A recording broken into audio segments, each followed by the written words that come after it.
The next topic of animal classification is mollusca, phylum Mollusca. The word mollusca is derived from a Latin word mollis, that means soft. That means the members of this phylum are soft. The body is soft, which is covered by a shell. This phylum is the second largest family, the second largest phylum after Arthropoda in animal kingdom. Animal kingdom में ये second largest family है, phylum है arthropoda के बाद। इसका characteristic feature ये है कि बॉडी सॉफ्ट होती है जो हार्ड सेल से या तो इंटरनली या एक्सटर्नली कवर्ड होती है, जिसमें हार्ड सेल्स पाए जाते हैं। बॉडी सॉफ्ट होती है, अनसेगमेंटेड होती है, सॉफ्ट होती है, अनसेगमेंटेड होती है, बट और ट्रिप्लोब्लास्टिक होती है और सिलोमेट्स होती है। नियोपिलिना में जो एनिलिडा और मोलस्का का कनेक्टिंग लिंक है ये सेगमेंटेड होती है। जनरल फीचर्स की अगर हम बात करते हैं तो ये एक्वेटिक होते हैं, मोस्टली एक्वेटिक होते हैं, कुछ टेरेस्ट्रियल होते हैं। एक्वेटिक में दोनों पाए जाते हैं, दोनों रूपों में पाए जाते हैं, मैराइन और फ्रेश वाटर दोनों रूपों में पाए जाते हैं। बॉडी फॉर्म की बात करते हैं तो यह काफ़ी वेरिएबल होते हैं, इनकी काफ़ी वेराइटीज़ पाई जाती हैं। बॉडी हेड, फुट, विसरल मास और मेंटल या पैलियम में डिवाइडेड होती है। विसरल मास मेंटल या पैलियम से कवर्ड होती है। मेंटल सेल को सिक्रीट करते हैं। सिमेट्री की बात करते हैं तो ये बायलैटरल सिमेट्री शो करते हैं, लेकिन एडल्ट स्टेज में या एडल्ट गैस्ट्रोपॉड्स जो होते हैं, क्लास गैस्ट्रोपोडा के जो मेंबर्स होते हैं वो एसिमेट्रिकल हो जाते हैं क्योंकि इसमें टॉर्जन या ट्विस्टिंग आ जाती है। जर्म लेयर्स की बात करते हैं तो ट्रिप्लोब्लास्टिक होते हैं, एक्टो, मीजो, एंडो तीनों लेयर पाई जाती है। लेवल ऑफ ऑर्गेनाइजेशन की बात करते हैं तो इसमें organ system of level organization पाया जाता है। बॉडी वॉल और शेल की बात करते हैं तो ये सिंगल लेयर्ड होती है। एक्सटर्नल या इंटरनल सेल्स प्रेजेंट होते हैं। सेल्स मेंटल से सिक्रेट होता है जो कैल्शियम कार्बोनेट का बना होता है, लेकिन ऑक्टोपस में जो डेविल फिश कहलाता है उसमें सेल जो होती है वो एब्सेंट होती है।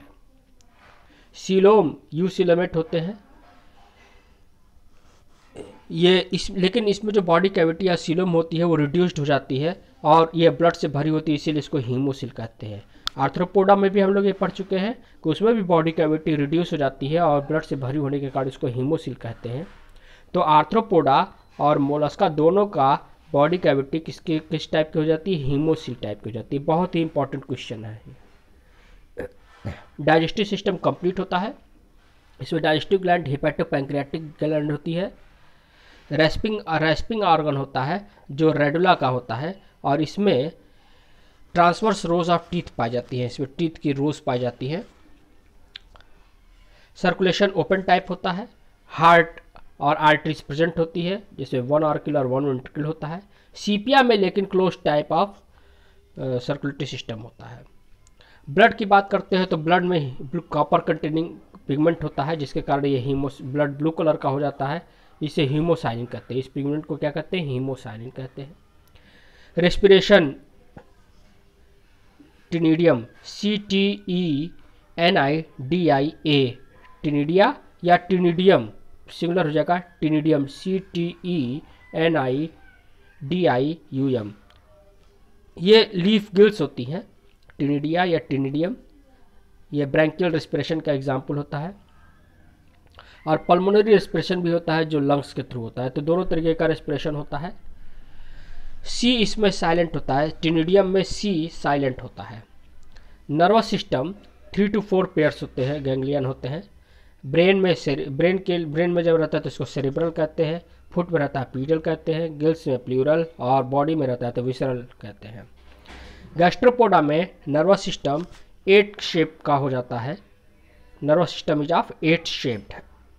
सेंस ऑर्गन की बात करते हैं तो ऑस्फेरिडियम होता है जो केमिकल रिसेप्टर की तरह से बात करता है, बहुत ही इंपॉर्टेंट है। Osphradium is found in Mollusca. Statocyst balancing organ होता है, आप हम हर जगह पढ़ते आए हैं इसको। लोकोमोशन की बात करते हैं तो ये स्लो क्रीपर्स होते हैं और या फिर ये तैरते हैं। टेरेस्ट्रियल हैबिटेट में भी ये लोकोमोशन करते हैं, जो मस्कुलर और मैसिव फुट, मतलब फुट जो होता है वो मैसिव रहता है। एक्सक्रीशन की बात करते हैं तो मेटानेफ्रिडिया के थ्रू एक्सक्रीशन होता है। या ऑर्गन ऑफ बिजेनस या केबर्स ऑर्गन होता है, बहुत ही इंपॉर्टेंट क्वेश्चन है। ऑर्गन ऑफ बिजेनस और Keber's organ found in molluscs. Excretive product ammonotelic होते हैं, ये अमोनिया का एक्सक्रीशन करते हैं। रिप्रोडक्शन की बात करते हैं तो रिप्रोडक्शन ये यूनिसेक्सुअल होते हैं, ये सेक्सुअल डायमॉर्फिज्म शो करते हैं। बाइसेक्सुअल भी पाए जाते हैं। मेल जो होते हैं वो स्पर्म्स प्रोड्यूस करते हैं, 2 तरीके का स्पर्म करते हैं, ओलिगोपायरिन और यूपायरिन। ओलिगोपायरिन लार्ज होते हैं, नॉन मोटाइल होते हैं और नॉन फंक्शनल होते हैं, जबकि यूपायरिन स्मॉलर होते हैं, मोटाइल होते हैं और फंक्शनल होते हैं। यूपायरिन ही असली स्पर्म, ट्रू स्पर्म है।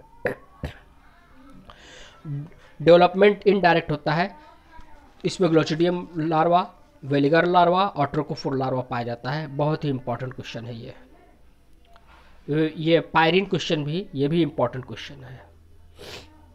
नेक्स्ट आता है क्लासिफिकेशन की बात। क्लासिफिकेशन में 6 क्लासेस हैं।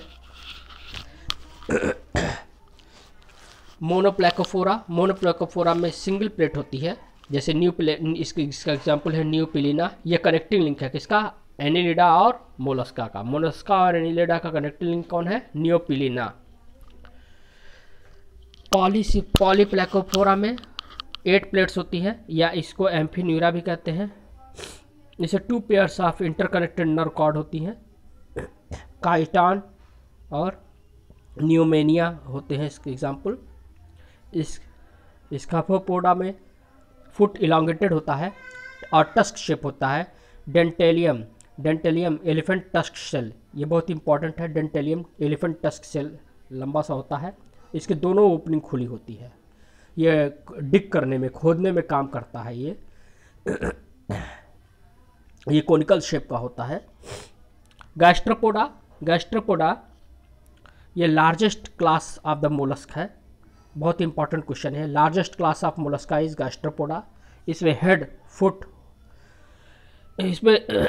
हेड वेल डेवलप्ड होता है, जिसमें आई के साथ वेल डेवलप्ड होता है। फुट लार्ज और फ्लैट होता है। इसमें फुट का एक पार्ट होता है जो स्टमक में मॉडिफाइड हो जाता है, इसीलिए इसको गैस्ट्रोपोडा कहा गया है, मतलब पेट के ऊपर पैर। तो इसीलिए इसको कहा गया क्या? गैस्ट्रोपोडा। इसके एग्जाम्पल है एप्पल स्नेल, पाइला ग्लोबोसा इसको कहते हैं, एप्पल स्नेल। नेक्स्ट है प्लीसाइपोडा, इसी को बाइवाल्विया भी कहते हैं क्योंकि इसके सेल्स में 2 वॉल्स होते हैं। इसे फुट जो होता है वो वेज शेप्ड होता है, जैसे यूनियो फ्रेश वाटर मसल्स है। ऑस्ट्रिया एडिबल ऑस्टर है, ये भी बहुत इंपॉर्टेंट क्वेश्चन है। Fresh water muscle Unio. Austria जो होता है एडिबल ऑस्टर होता है। पिंकटाडा वल्गैरिस और पिंकटाडा मार्गेटिफेरिया ये ऑयस्टर बनाते हैं, मोती बनाते हैं। ये पिंकटाडा वल्गैरिस जो होता है ये पर्ल ऑयस्टर बनाता है। पिंकटाडा मार्गेटिफेरा ये भी वैल्यूएबल पर्ल्स बनाता है, सबसे कीमती मोती इसी के होते हैं। टेरेडो जो होते हैं वो शिप वर्म होते हैं। जो ये पिंकटाडा होते हैं, पिंकटाडा मोती के चारों तरफ एक चमकदार परत होती है जिसको नेकर कहते हैं, नेक्रे। और ये नेक्रे जो होता है, नेक्रे सिक्रेटिंग सेल्स होती हैं, उसी से सिक्रीट होती हैं। फादर ऑफ पर्ल इंडस्ट्री के जो हैं वो जापानी हैं, वो कोकोची मिकीमोटो हैं, कोकोची मिकीमोटो होते हैं, ये फादर ऑफ पर्ल इंडस्ट्री हैं। और लास्ट है सिफेलोपोडा। सिफेलोपोडा को साइफोनोपोडा भी कहते हैं। इसमें हेड लार्ज होता है, इसके लार्ज विथ आइज होते हैं। इसे फुट जो होता है, इस फुट में 8 टेंटिकल्स होते हैं और एक साइफॉन होता है। इसके जो फुट होता है ये पार्टली मॉडिफाइड होता है हेड में, इसीलिए इसको सिफेलोपोडा कहा गया, मतलब सर के ऊपर पैर। ठीक है, तो फुट ऑन हेड, क्या कहा गया, फुट ऑन हेड। इसमें मूवमेंट जो होता है, मूवमेंट इंकजेट प्रोपल्शन के थ्रू होता है, इसीलिए इसको कहा गया क्या, साइफनोपोडा। क्या कहा गया, साइफनोपोडा। इसमें इंक ग्लैंड होती है। हेक्टोकोटाइलस एक आर्म होता है। ये आर्म मेल ऑक्टोपस या कुछ और सिफेलोपोड्स होते हैं जो स्पर्म फीमेल में स्पर्म ट्रांसफ़र करने में ये आर्म हेल्प करती है। इसको कहते हैं हेक्टोकोटाइलस। ठीक है। सीपिया कटल फिश होता है, ये इसमें शेल इंटरनल होता है। लोलिगो में स्क्वाड होता है या सी एरो होता है। ऑक्टोपस डेविल फिश होता है, इसमें सेल एब्सेंट होता है। और नाउटिलस, ये परली नाउटिलस होते हैं, ये इसमें सेल एक्सटर्नल होता है। तो इस तरीके से आज हम लोगों ने फाइलम मोलस्का को डिटेल में स्टडी किया। Thank you.